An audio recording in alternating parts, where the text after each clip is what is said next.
Hello again, everyone. I'm Oriane CAITUCOLI, manager at FKCCI and coordinator of today's event. It's a pleasure to welcome you again for this last session of Tech4Earth Day. I'll leave the floor to Mr. Solomon MOOS, director and investment partner for Eurazeo and president of French Tech Community Seoul. It's up to you, Solomon, now. Thanks very much, Oriane. It's a great pleasure to moderate this panel with four incredible speakers today. I'm really excited about having you all. So first, a big thank you to all the speakers that were able to join today. Also, a great thank you to everyone joining. I know it's already getting a bit late in Korea, and it's also lunchtime in France or in Europe. So it's really great to have you all. I'm going to go straight into the heart of this session. And we have Nathalie from Vestiaire Collective, Chris from Danggeun Market, Cecile from WeCo, and Lin from DamoGO. Thank you so much for all joining today. And I'd like to start our session with, a brief roundtable to be able to have an introduction of each participant on their personal background, but also on their company. Maybe I'll start with Nathalie. If you could, introduce yourself and share some more on Vestiaire Collective. Sure. So I'm Nathalie LEE. I'm the VP of Asia Pacific region for Vestiaire Collective. Vestiaire Collective is Paris-based leading global app for pre-loved fashion. So it was founded in 2009. So it's been around for more than 12 years now. And I joined Vestiaire Collective quite recently in November last year, and I'm running the APAC business, APAC business includes Hong Kong, Singapore, Australia, and we are planning to expand new markets, including Korea. Thank you, Nathalie.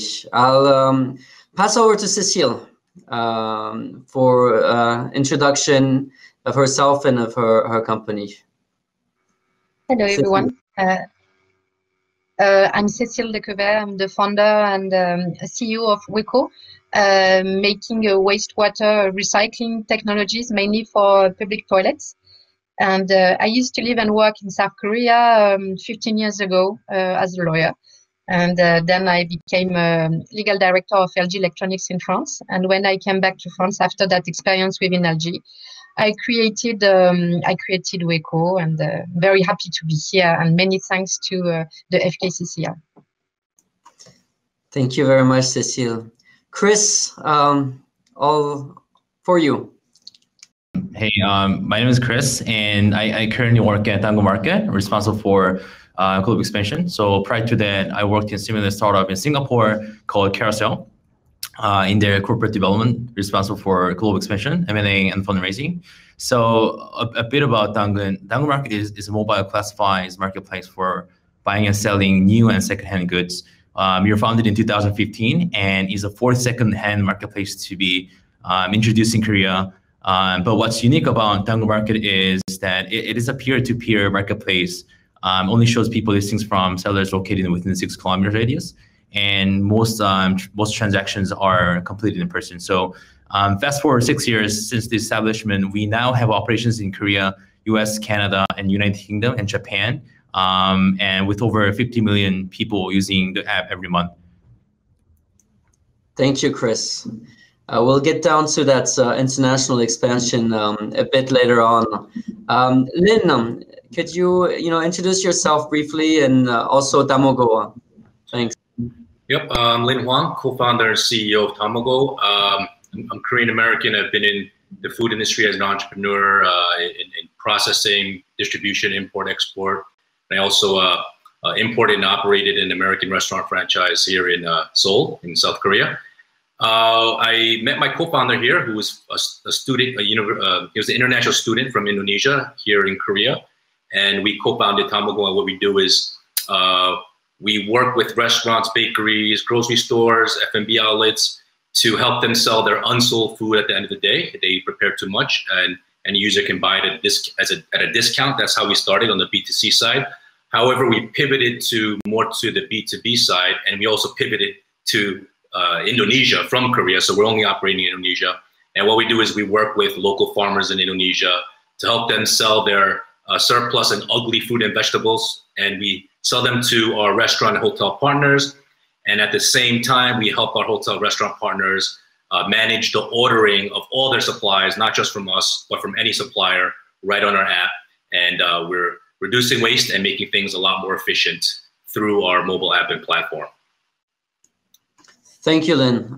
Thanks all of you for those that introduction. Lin, I'm gonna stay with you maybe for this second question here. I mean, DamoGO is really tackling one of the key world problems currently, which is the food waste. And it's really interesting to see how startups are currently being able to provide, digital innovative solutions while, trying to provide also a very economically founded basis for tackling the sustainable challenges. So could you explain a bit more, like with DamoGO, how you came to mind of being able to combine the sustainable challenge and goal with the economical, reality of the current world? And if you could also, on the second part, maybe expand a bit more on more generally how you find companies and startups can sort of provide the sustainable answer while keeping the business spirit and the business objective aligned. Yeah, sure. So I've been working at different levels of the food industry globally for the last 14 years. And at every single one of these levels, I personally was one of the people, or one of the people that actually contributed to wasting food unwillingly. I hated waste. I always hated waste, but I had absolutely no choice. So, at times we're stuck with, like, for example, in our freezers, when I had seafood factories, we're stuck with too much seafood, and we need more space in the freezer. We can't sell it all, and we pay money to throw it away. It's happening all around the world, especially small scale manufacturers and processors. I always wanted to figure something out. I just never had the time because I was so bogged down with operations. When I met my co-founder here in Korea, he asked me to kind of mentor him because he wanted to do something about food waste and he wanted to enter a startup competition. And as we kind of did the research and brainstormed, we realized, hey, this doesn't have to be a nonprofit.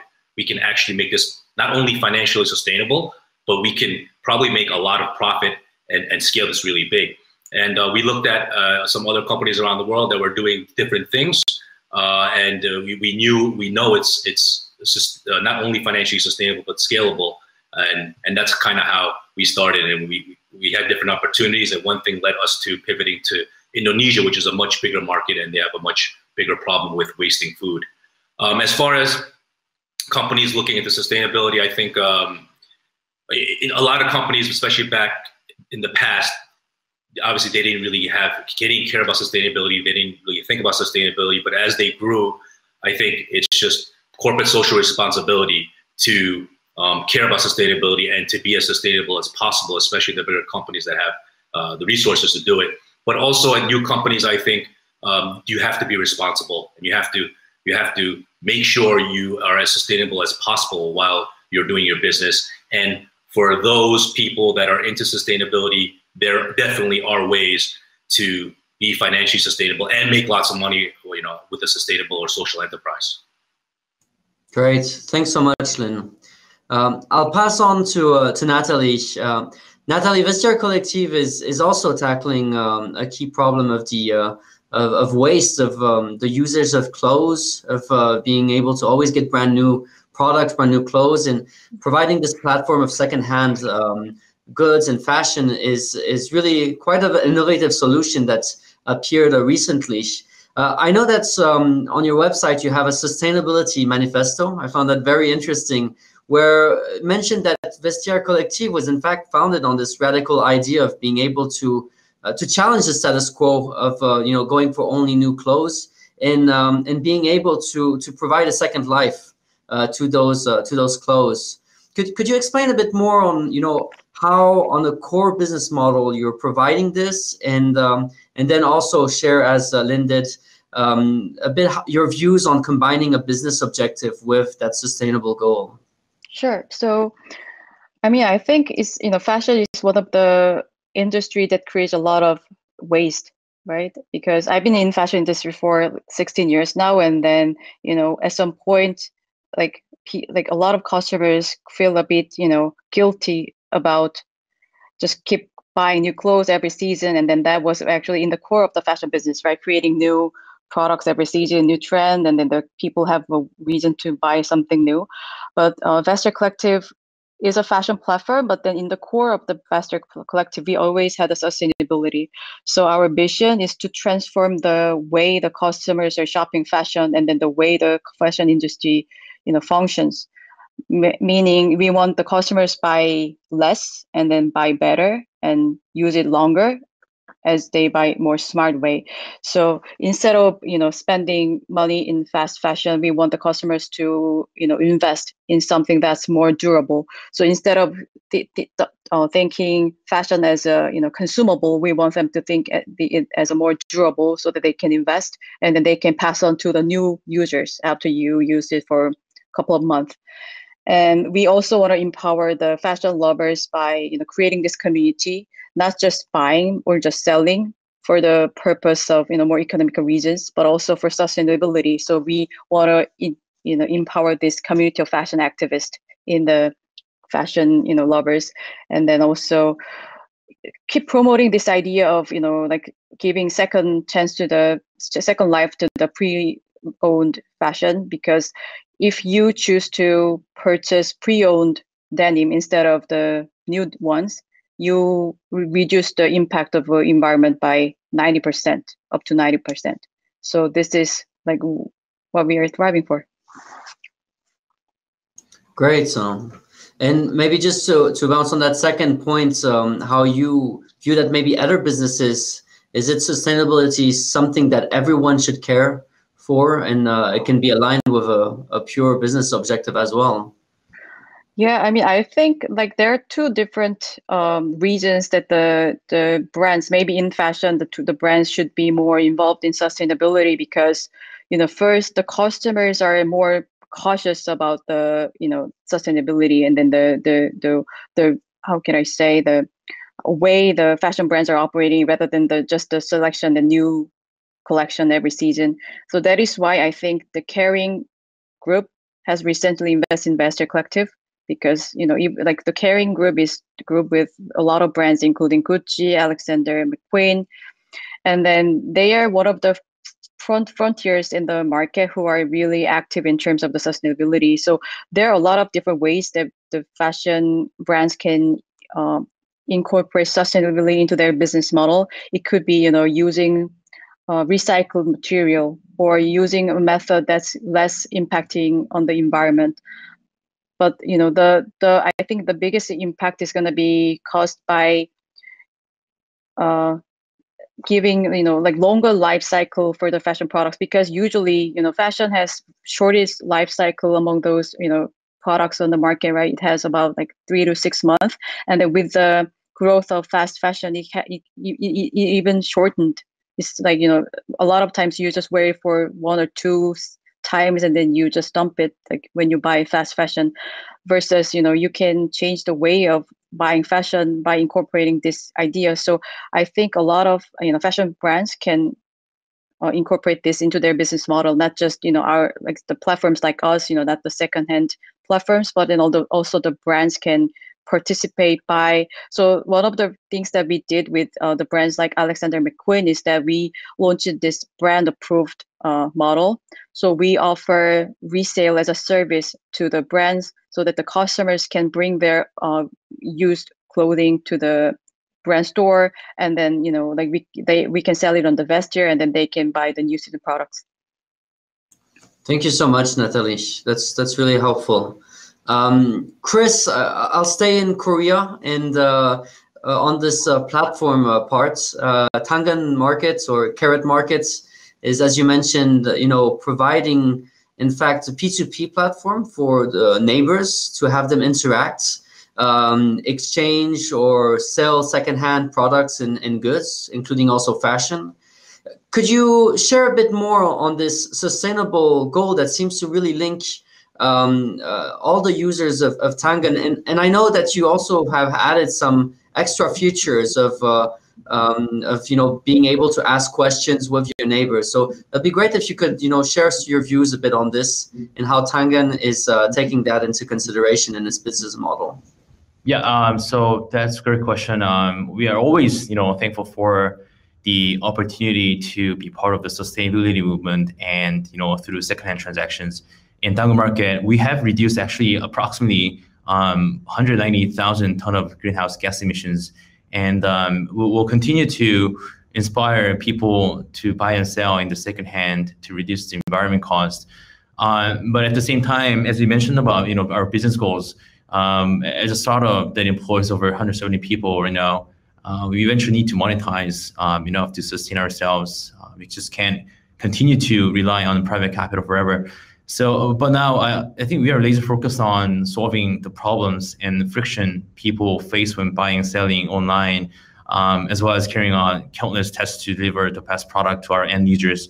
And we hope to continue to lead the sustainability efforts and bring positive impact to the global environment, at the same time make money.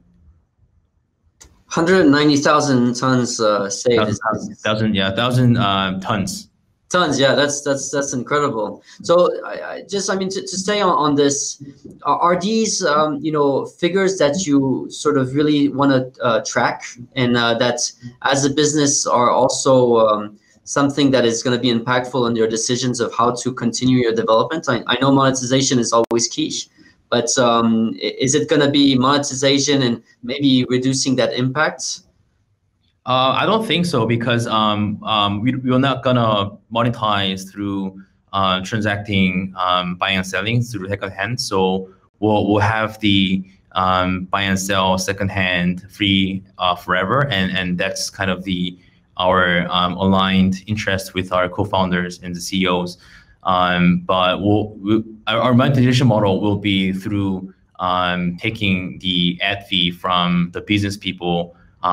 So Danggeun Market, we are currently monetizing through the advertisement. So let's say you are living in a condominium, an apartment complex in Korea, and surrounding it, you can find hair salons, fruit shops, even convenience stores there. And all these business people want to advertise their services or products, and they come into Danggeun Market and insert how much they want to invest for their advertisement, what's their impression, and how long they want to be out for. So I think keeping the sustainability, we've been doing this since 2 years ago, and just transactions and user growth has been phenomenal.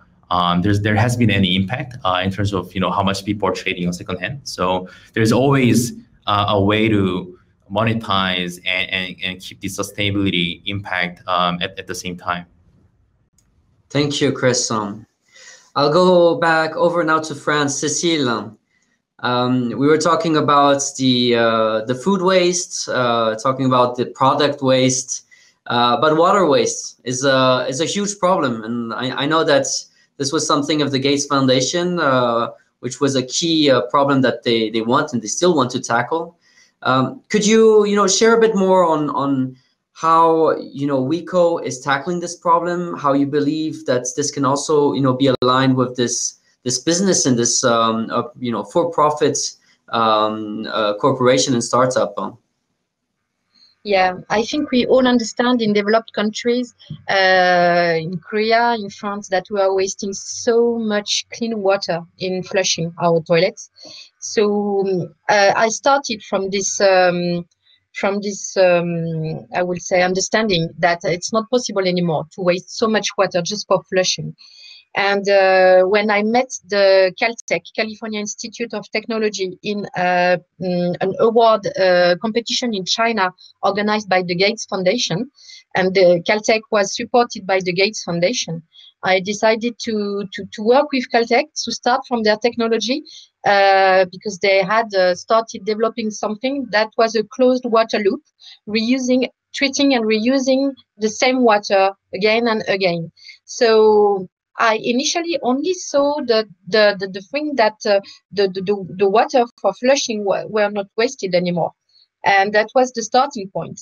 But then once we started the development on our side, and when I moved from the R&D to the commercialization action, I discovered that the clients, first of them, the sustainable cities like Paris or Berlin or so many developed cities, they were interesting not only because of the water saving they could have with our technology, but also because of the autonomy and the non-seaward toilets that could save them lots of money for the connection costs that are very, very high.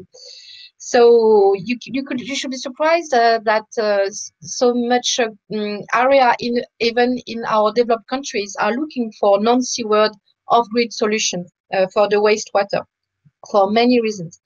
So when I discovered this, I came back to the emerging countries that were my initial targets, and I understood that in so many emerging cities you have no water to waste for sure, but also you have no sewage, you have no sanitation plants, so you have no solution, only septic tanks in the best case. And this best case is not good at all because you have to manage manually the experiments. So that was the starting point. First, it was saving water, then offering off-grid non-seaward toilets, and then that's how we went on with our development. Thank you, Cecile. That's very interesting of how you managed to pick up that idea on this really huge challenge that the world was facing and provide this innovation on there.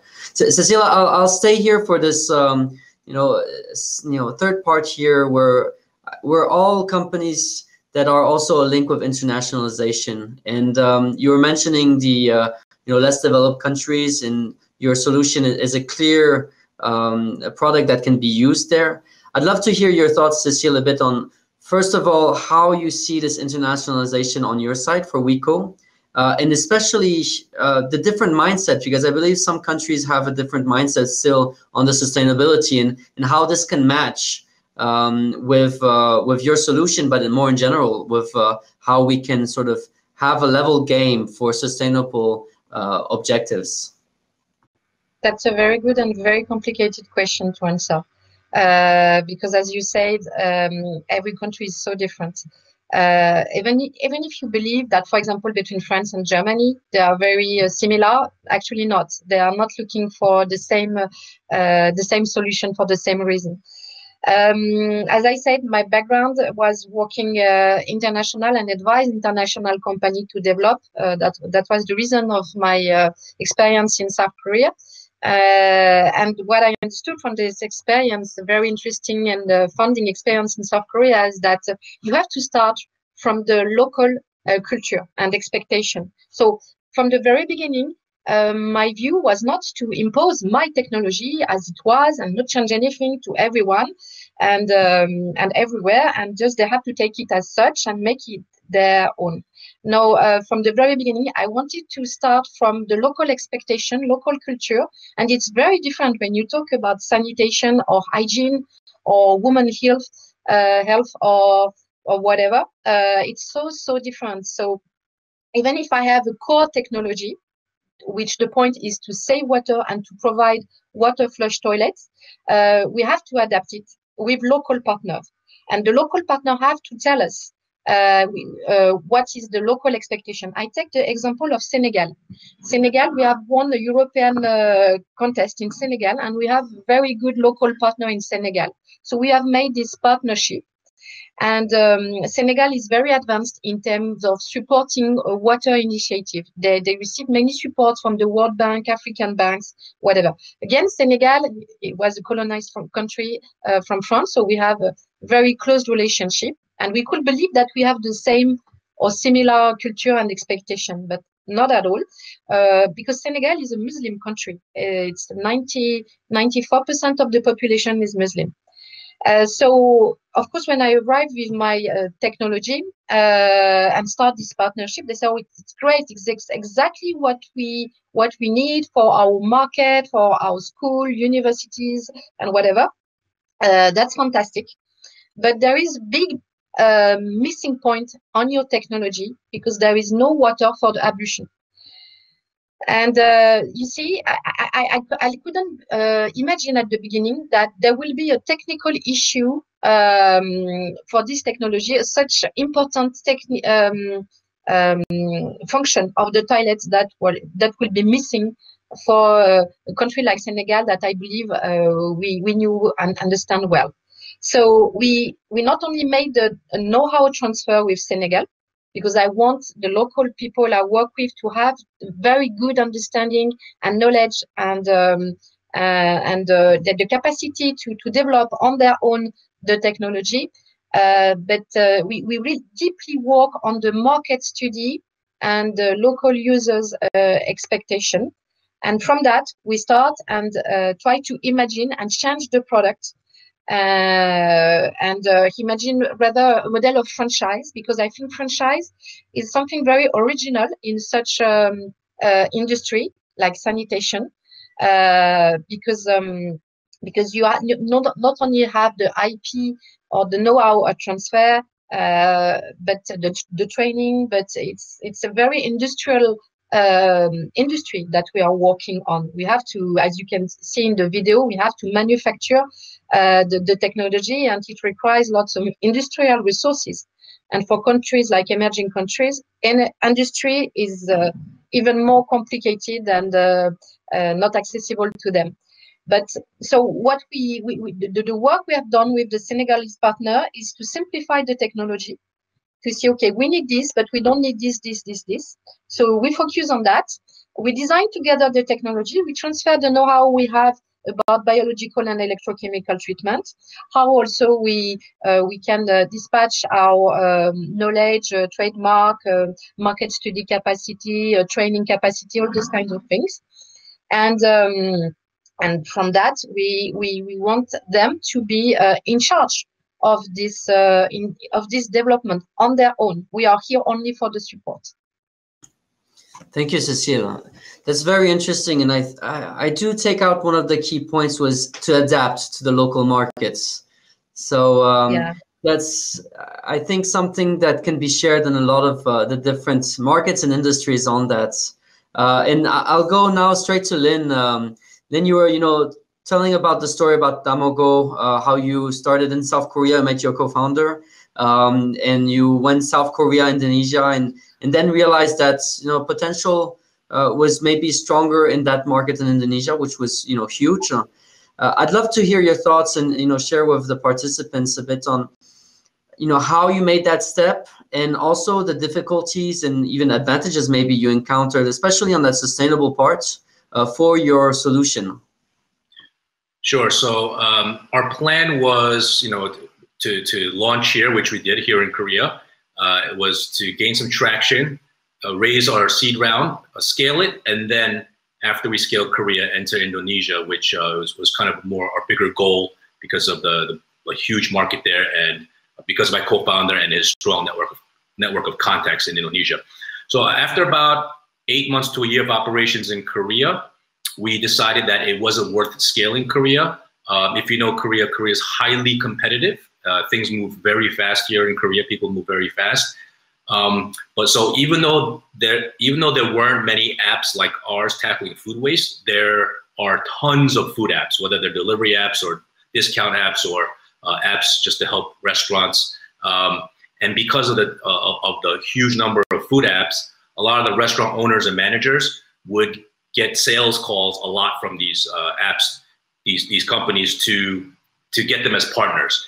And after a while, people started charging a lot of fees, and a lot of the restaurant owners and managers were kind of, they didn't have a friendly outlook on these food apps anymore. It's more of like, oh, another food app to take a lot of our revenue. So onboarding became very difficult. Whereas, we looked at Indonesia and we said, the money we raise in Korea would go so much longer in Indonesia. The market is much bigger. There's a lot less food apps. So we decided it's not worth spending any money we raise in Korea, where we can spend it much longer and better in Indonesia. So we decided to pivot there to Indonesia now. Indonesia is a very, very different from South Korea.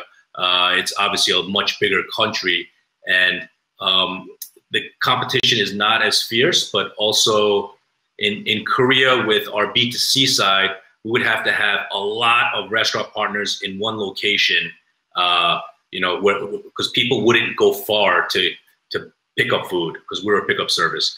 Whereas in Indonesia, everyone has motorbikes and they can easily hop on a motorbike and go a couple kilometers. Whereas in Korea, they're only going to walk outside and go close to pick up. So that was another big difference, and which made Indonesia a lot better for us.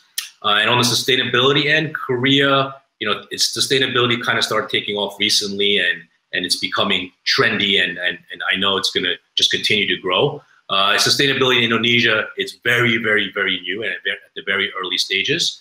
And I think for us, we can help grow, being sustainable minded in Indonesia. One of the things that we want to do, and part of our mission, is to create awareness on the issue of food waste. So we hope to be part of that kind of movement at the beginning. So hopefully we can grow it, and hopefully we can grow pretty big in Indonesia. Great. Yeah, different stages of maturity, as Cecile was also pointing out. Chris, you're spearheading the overseas business and development for Danggeun Market.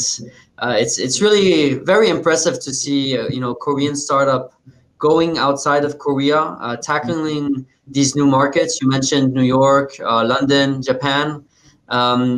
Could you share a bit more on this strategy of yours, of how you're developing, the challenges that you're facing, and also maybe the differences that you face in terms of how people view the platform and the sustainability of it all in terms of usage? Sure. So while international expansion is an exciting opportunity, it is a venture with many different obstacles. So from addressing compliance issues to building a local team, while navigating different time zones, there are many challenges to consider. I think most of the important consideration, and at the same time, challenging task is a localization issue. So I don't know if how many people here have used Danggeun Market here, but users can send bunny emojis each other, just like what you've seen on Kakao. But if you log into Danggeun Market in Canada, you will not see any of them because Western users see that as too Asian and childish. So removing this bunny emoji was the first step in localization, and we continue to improve our product to global standards via countless user interviews. And because of pandemic, it's unfortunate that our teams and myself can be in the local market and meet users in person. But there are various survey tools that we can leverage for our interviews. So and I guess taking a Korean product to international, there are a few advantages because. For our case, is that when we first decided to launch in UK 1.5 years ago, we were super confident that we will succeed in the global market because we had tested countless features and eventually have proven the product market fit in Korea with over 50 million population. Thank you, Chris. So interesting to hear that experience in the UK. Because this is a bridge between France and Korea, my question would be, when is the French market going to be open for Danggeun Market? Well, I mean, my co-founder and CEO, he actually went to school in France for high school.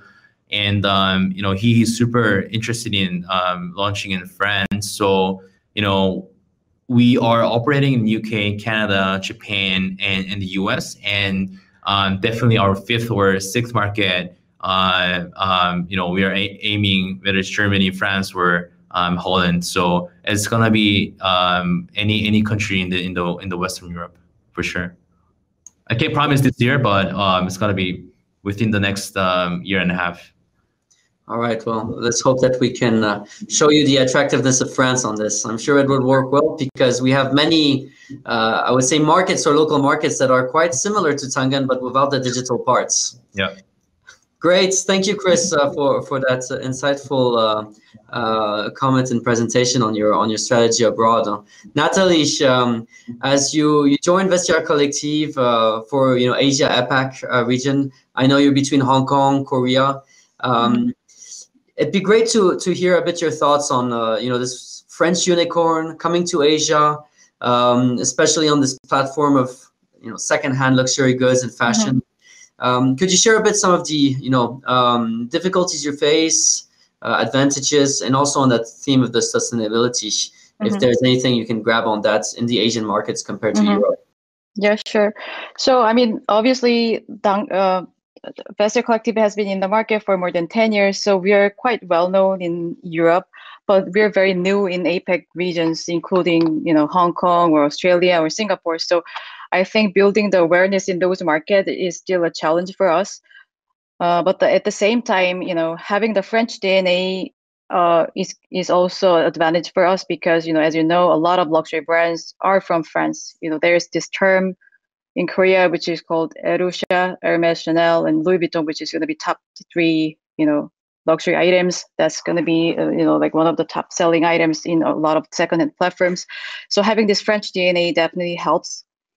And in terms of the sustainability, I think we are still gaining traction in Asia market. Like I think in Asia, sustainability is, hot topic as well. And then a lot of people change their lifestyle, right? They change their way they shop, they change their, they change the car they drive. But when it comes to fashion, I think we're still in the very early stage.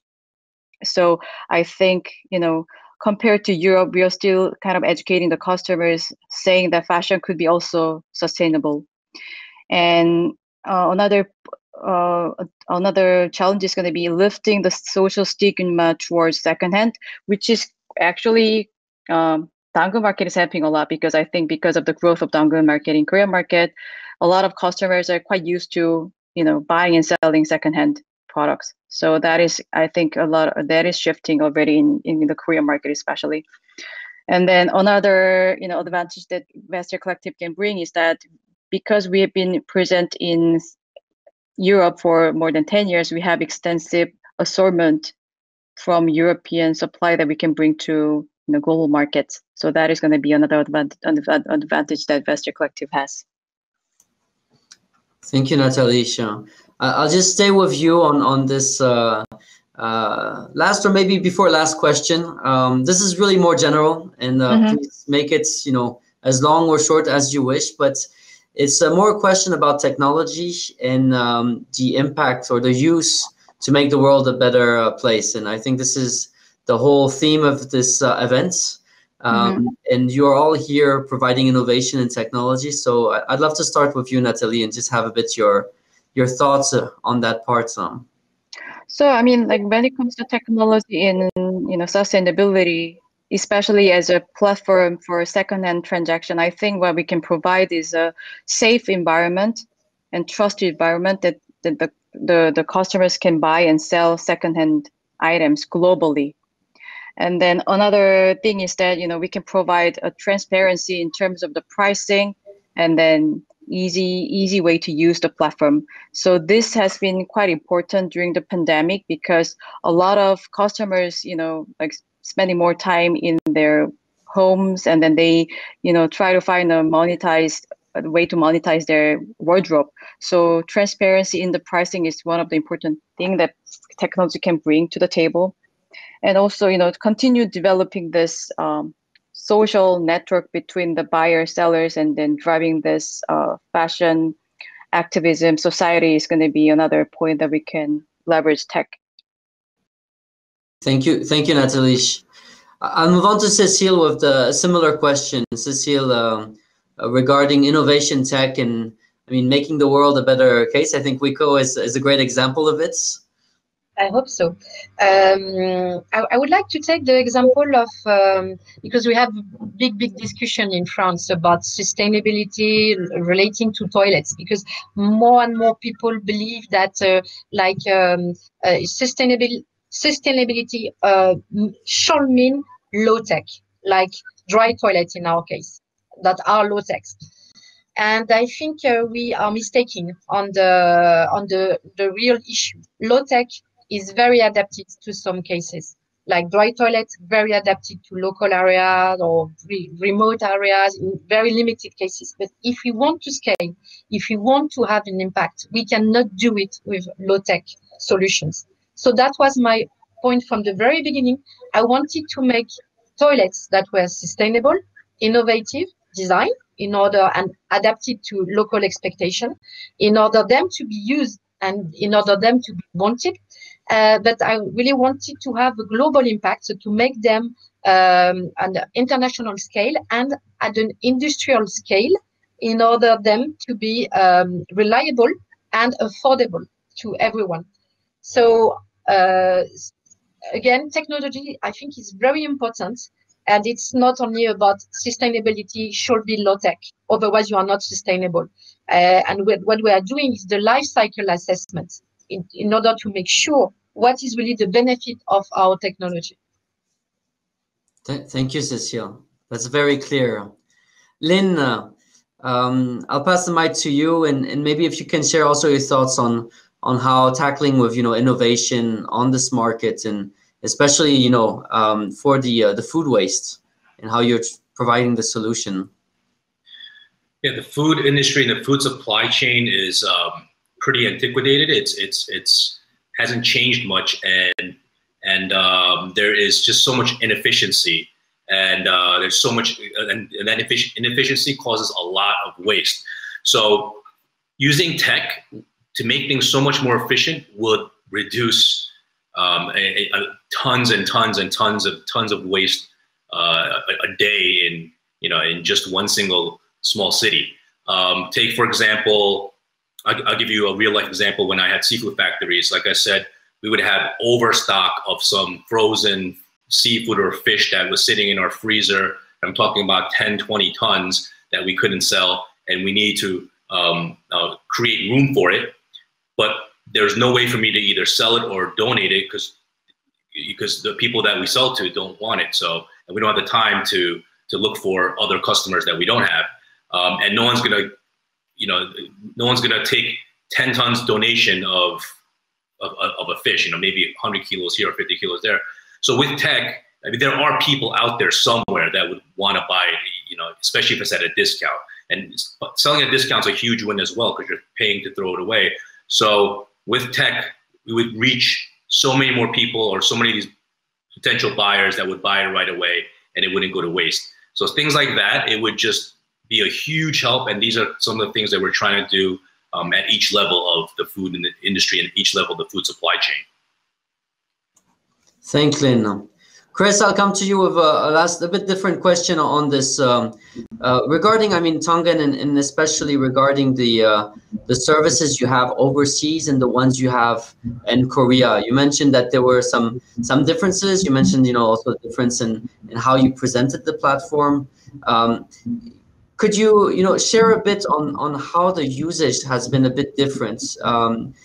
I think that Korea has, a specific way with, apartments, people living relatively close all together, a relatively well-based system to be able to have exchanges and also deliveries. But I'm sure it's not exactly the case, and I know that in France that's not exactly the same case. So just maybe to understand a bit more on those phases that you've encountered going overseas with that platform.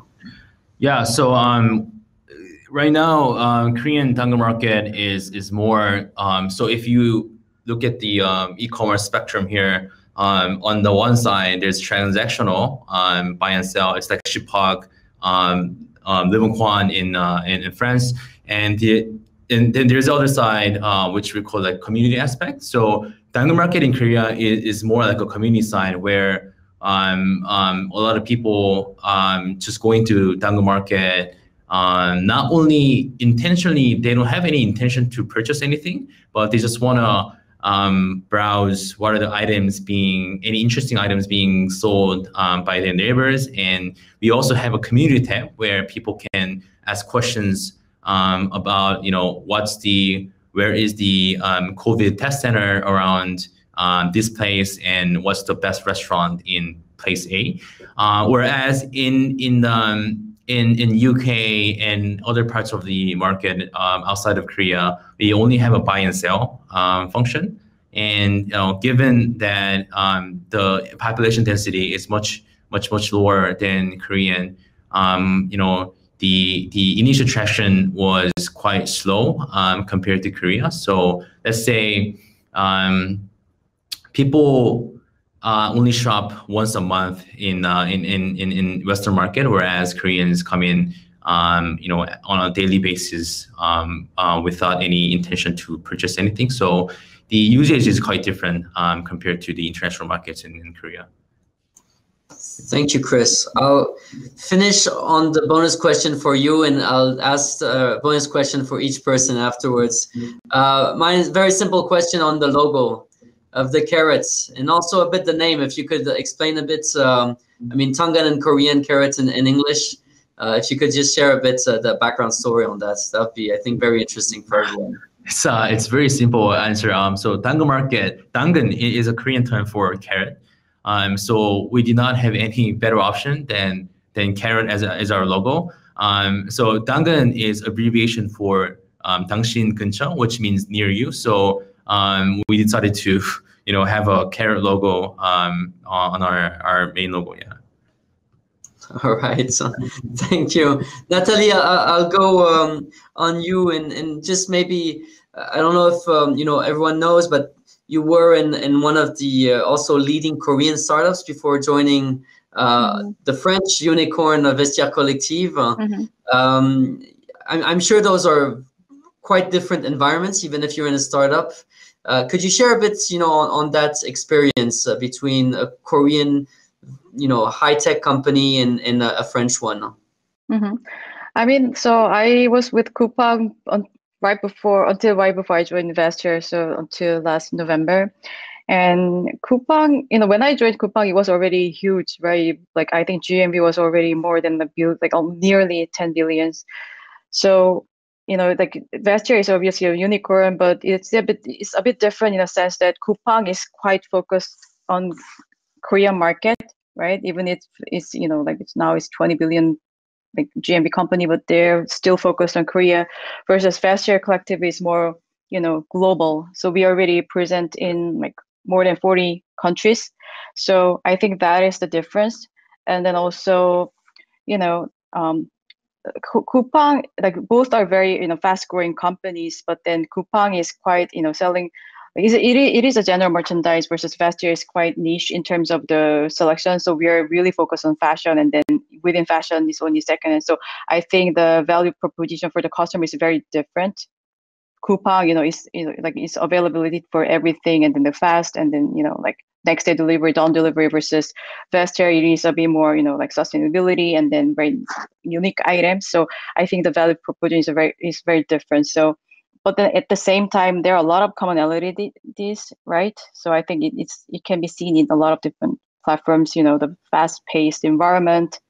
And then, I think the working culture might be quite similar. Thank you, Nathalie. It's very interesting to have those two experiences with those very unique and leading companies. Cecile, I'd like to ask you a bit this bonus question on your link to Korea also. I believe that that's, as you were mentioning, has helped a lot to create WeCo, or was at least in the inception of the idea there. Yeah, exactly. That was really I think the inception. It was something that I didn't understood or didn't understand or felt at that time. I was working as a lawyer in South Korea, so it was far from thinking about the toilets or a toilet company. But I was always impressed by the toilets here, and I thought they were right to make innovation on the toilets. That's such an important matter to everyone. And when I came back to France, it took me more than 10 years. Yeah, 10 years to, I don't know, but one day it looks like I wake up and I had this idea, I have to make a toilet company. So, and I start talking about it to everyone around me and my husband, who told me, but of course, he was with me in South Korea.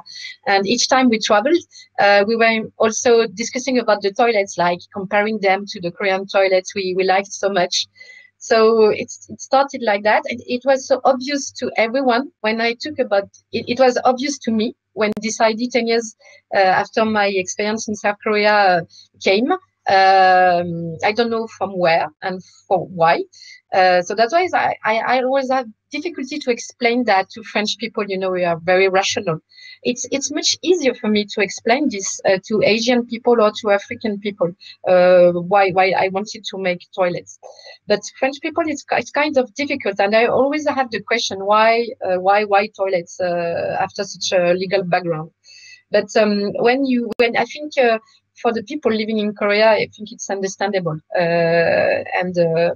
So that's why I'm so happy to be here today. Definitely. Well, we're also very happy to have you today. Thank you, Cecile.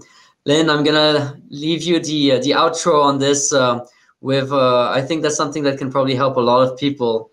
Could you share some tips on how we can reduce food waste? Sure. Yeah, probably the first thing is probably the most obvious is don't buy more than you know you can eat. A lot of people tend to buy too much and it ends up going to waste. Also, you know, choosing ugly fruit and vegetables, those are the ones that people don't buy and it goes to waste first when you're in the grocery store or market. You know, also knowing that sell-by dates are not expiration dates. You know, the people here are probably more sustainably minded than the general public, so maybe you already know that, but if you don't, you know, foods are typically almost always good way after the sell-by date. It's just the last day a store can sell that by law.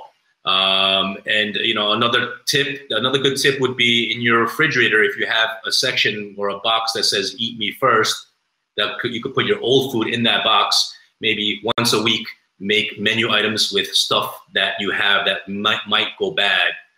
That way, you don't waste it.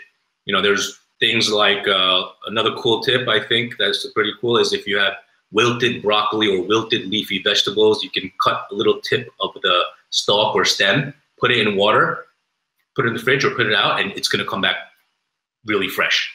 If you don't know that, try it. It really works. So that's something that you can make to extend the life. There's a ton of other things out there. That's just a few of the things that hopefully people here can take away and try. Great. Thank you, Lin. I love the Eat Me First box. I think I'm going to be able to put that in my fridge. Thanks so much, Chris, Nathalie, Cecile, Lin. It's been really a great pleasure having you tonight or, you know, this afternoon for Cecile. I want to see with Oriane, maybe before we close this, if there's any specific questions. I think we do have a question in the chat regarding CSR issues. Okay. So how can we create bridges between the two countries when it comes to sustainability and CSR issues, which are booming right now? And what advice can you give to French students looking to work in South Korea? Is any of you who feel you know, special ones to answer on this? Nathalie. Maybe I can share this because, you know, like we're a French company and then we're trying to hire, you know, talents in Korea. So I think, you know, like having studied in sustainability and then CSR issue in France is going to be really a plus because, as I mentioned before, you know, the Europe is a bit ahead in the curve in terms of when it comes to sustainability, and then we're still kind of in the inception period. But if you want to work in Korea in this topic, I think what is going to be very important is that you have to understand the Korean market very well, the local market, in terms of how the customers are behaving and then what they're valuing, because, you know, just pushing the sustainability message, it might not very work as well, you know, like the way that you worked in France. So I think understanding the local market Plus, the local language is going to be critical, because they're like, even, like a lot of different terms and the languages is going to be used in Korea. And then, like if you don't understand the local language, it's going to be quite tough to kind of, transfer the knowledge. So I think these are the tips for the students in France. Thank you, Nathalie. I think that's from there, Nathalie will wrap up. That was a great session. Thank you so much to everyone for joining this. This is the end of our second day of the Tech4Good Summits, finishing our Tech4Earth specific events on this Tuesday with sustainability and waste reduction. And thank you so much for everyone for joining. Thank you to the speakers, and a big thanks to our sponsors, to our partners, and to the juries who have joined us for the pitch sessions.